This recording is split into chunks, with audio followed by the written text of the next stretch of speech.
Hello together. In this video I want to show you how to create folders with apps on your iPhone 14. Perhaps you know it, you have a lot of apps and you're scrolling and scrolling and scrolling because you have too much apps. But you can see here are some folders, okay? So we click here on the utilities and you can see here's a folder with 4 apps in it, and you can see one folder can contain 9 apps. So it's pretty cool to make here folders because you can save a lot of space. So how do you make folders? Well, that's pretty easy. You just click on one app and then click on edit home screen.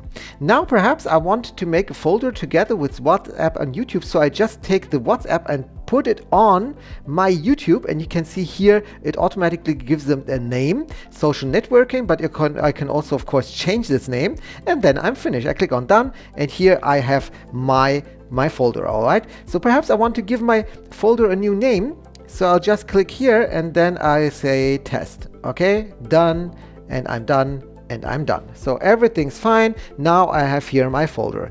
And when I want to delete this folder, all I have to do is to again go to edit screen. Then I put this here. And then if I put the last one out, then the whole folder disappears. So this is how you create folders on your iPhone 14. I hope this video helped you a little bit. If yes, please give me a thumbs up, subscribe to my channel, and we'll see us the next time. Bye bye.